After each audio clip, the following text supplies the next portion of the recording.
오늘 은혜 받으실 하나님의 말씀을 함께 살펴보도록 하겠습니다. 오늘 은혜 받으실 하나님의 말씀은 빌립보서 2장 우리 12절로 16절 말씀이 되겠습니다. 빌립보서 2장 12절로 16절 말씀입니다.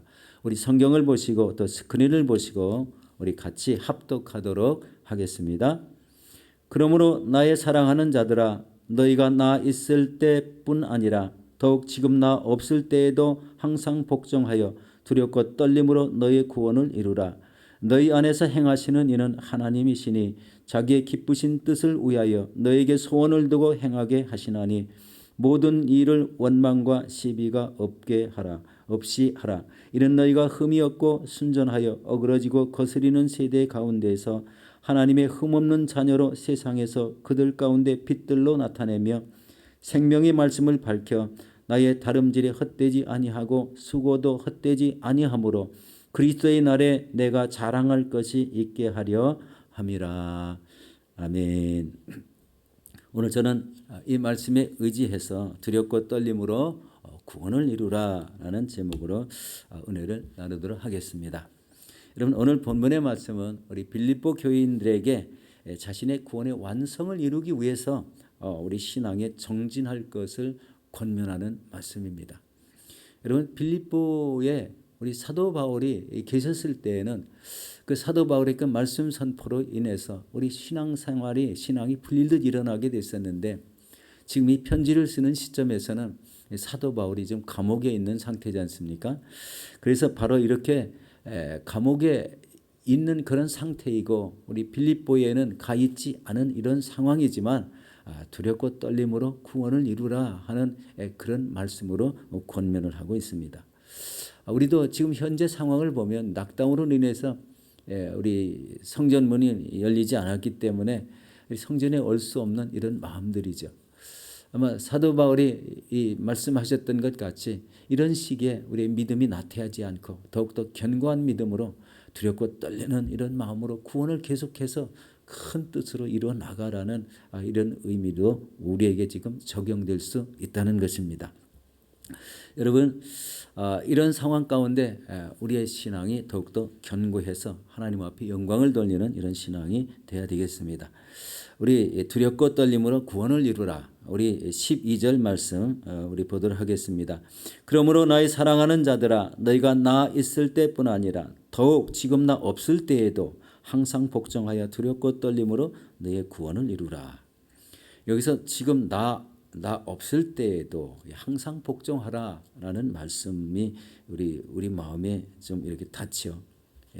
우리 성전 출입은 못하지만 우리 또 사도 바울이 없어서 우리 말씀 선포가 되지 않고 있지만 그래도 그 말씀을 상고하면서 우리 빌립보 교회에 자신이 있을 때 순종했던 것 같이 지금 자신이 없는 그 상태에서 항상 이런 순종하라는 귀한 말씀이죠.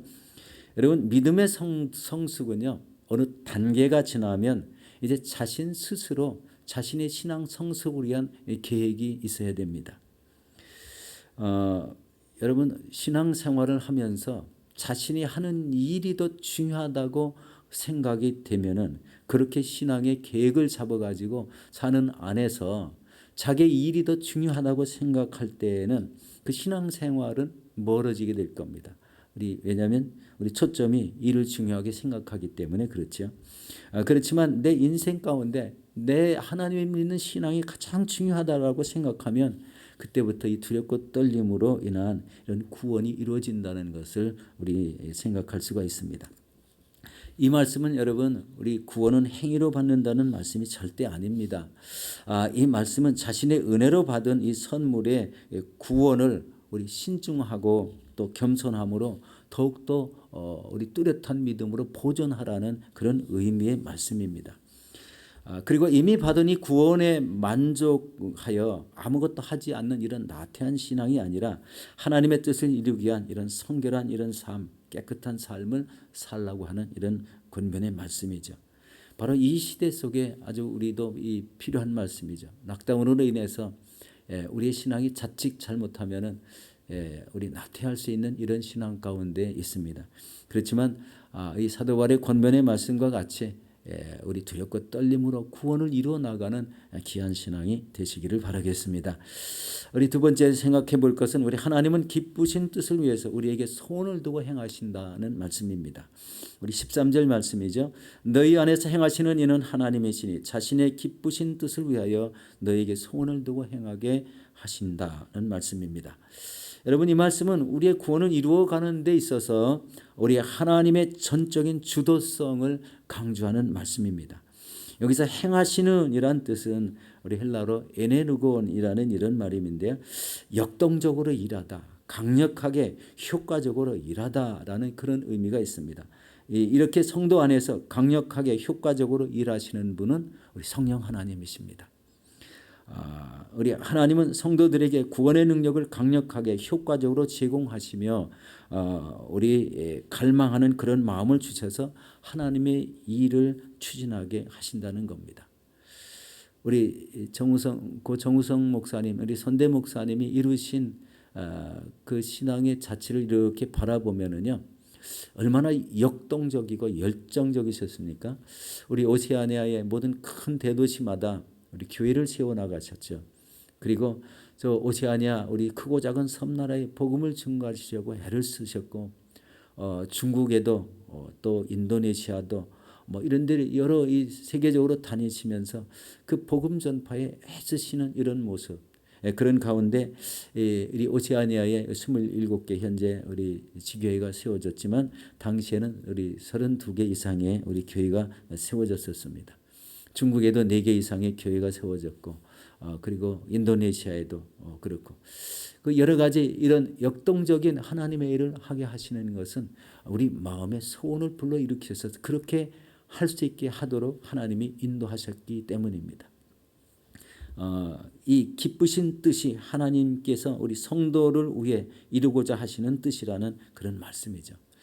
여러분, 성령님이 주시는 이 하나님의 기쁘신 뜻이 있습니까? 여러분, 그 뜻을 이루려고 애를 쓰셔야 됩니다.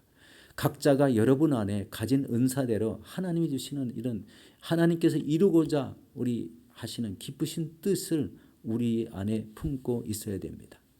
우리 지난 화요일 날 우리 조용기 원로 목사님 이제 우리 하나님의 부르심을 받았는데, 원로 목사님은 이 강력한 성령의 역사와 그 사역을 통해서 우리 오중복음과 삼중축복, 그 다음에 우리 4차원의 영성, 또 희망 목회, 우리 치유의 사역을 통해서 복음이 전 세계에 우리 급속하게 이렇게 퍼뜨리고 그 성령의 역사하심이 뚜렷하고 치유의 역사가 뚜렷하게 일어나는 이런 놀라운 사역 속에 세계에서 가장 큰 이런 교회를 이루는 놀라운 역사를 이루셨습니다. 우리 크게 뜻을 품은 대로 그 안에서 역사하시는 성령님께서 그렇게 역동적인 신앙, 우리 희망 목회를 감당하게 하셔서 이런 세계적으로 크게 쓰임받는 이런 귀한 사역을 하셨다는 것입니다. 우리도 이 시대 속에 우리 락다운이고 또 코비드19로 생활이 제한되어 있지만 이런 모습들이 해제되었을 때는 우리가 이런 역동적인 신앙, 하나님이 주시는 우리 안에 주신 그 신앙 목표들을 우리 매일매일 하나하나 이루어 나가시는 저와 여러분들이 되시기를 예수 이름으로 축원합니다. 여러분, 이제 또 한 가지는요, 여러분, 하나님의 일을 할 때는 이런 원망과 시비가 없는 일을 해야 됩니다. 우리 빌립보서 2장 14절 말씀이죠. 모든 일을 원망과 시비가 없게 하라는 말씀입니다. 여러분, 이 말씀은 당시 빌립보 교회의 이 거짓 선교사, 거짓 교사들의 영향으로 공동체의 분열을 일으키는 이런 모습 속에 원망과 시비가 일어났던 이런 모습을 우리 얘기하는 거죠. 짚어내고 있습니다. 우리 감옥에 갇혀 있어서 가보지는 못하지만 바로 이 원망과 시비가 일어나서 하나님의 일에 어렵게 하는 이런 일들을 이제 질타하고 있는 말씀입니다. 여러분, 하나님의 일을 할 때에 보면은 이 원망과 시비가 우리 구약에 보면은 출애굽하는 이 광야 시대의 이스라엘 백성에서 너무나 많이 나타나고 있습니다. 또 현재 이 큰 교회나 작은 교회나 이런 것들이 우리 끊이지 않는 이런 모습을 보게 되죠. 특별히 우리 광야 시대 때 원망과 불평은 우리 수없이 많이 일어났지만 특별한 건 민수기 13장과 14장에 보면은 우리 가데스 바네아에서 12명의 정탐꾼을 우리 가나안 땅에 보내는 그 사건이죠. 우리 그들이 40일 동안 정탐하고 돌아왔는데 10명이 부정적인 보고를 함으로 온 이스라엘 백성들이 밤새도록 통곡하고 울며 우리 장관을 세워서 다시 애굽으로 돌아가자, 이런 그 사건이 생기지 않습니까? 그때 우리 갈렙과 여호수아는 아니다, 그들은 우리의 밥이라, 하나님이 우리가 함께 하시면 우리는 이길 수 있다라는 이런 놀라운 긍정의 메시지를 전해도 그들은 원망과 불평을 함으로 인해서 우리 죄를 짓게 되었습니다. 여러분, 이 원망과 불평 때문에 어떤 일이 생긴지 다 아시죠? 우리 모든 이 20세 이상으로 우리 전쟁에 나갈 수 있는 계수한 백성 중에 여러분, 그 이후에 38년 이 광야 시대를 지나는 동안에 이 사람들이 다 원망하고 불평하는 세대들이 광야에서 엎드려져 죽었다는 거예요. 하나님의 일을 방해하며 원망하면은 바로 이런 일을 겪었다라는 것이 하나의 우리의 교훈이 됩니다. 당시에 우리 갈렙과 여호수아만이 그들은 우리의 밥이라고 우리 이렇게 외쳤던 그 사람들은 바로 이 정복 전쟁에 요단강을 건너서 우리 승리를 이루는 놀라운 앞장선 우리 지도자들이 된 것을 보게 됩니다. 하나님 일에는요, 절대 원망과 불평이 있으면은 그에 대한 대가는 무섭습니다. 그러므로 우리가 원망과 시비가 없는 이런 놀라운 이런 신앙생활이 이루어져야 되겠습니다. 우리 김정환 목사님 우리 예화집에 보면은 이런 놀라운 일이 있습니다. 이것은 뭐냐면은 미국의 어느 목사님은 불평록이라는 이런 특별한 노트 한 권을 항상 가지고 다녔다고 합니다.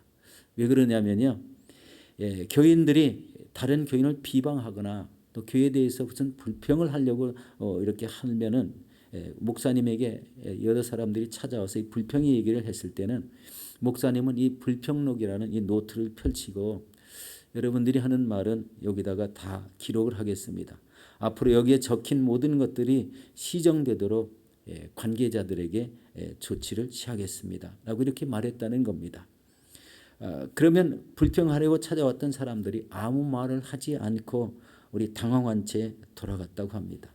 사소한 일에도 불평을 터뜨리면 막상 그 불평에 대한 책임은 지려고 하지 않는다는 데 문제가 있습니다.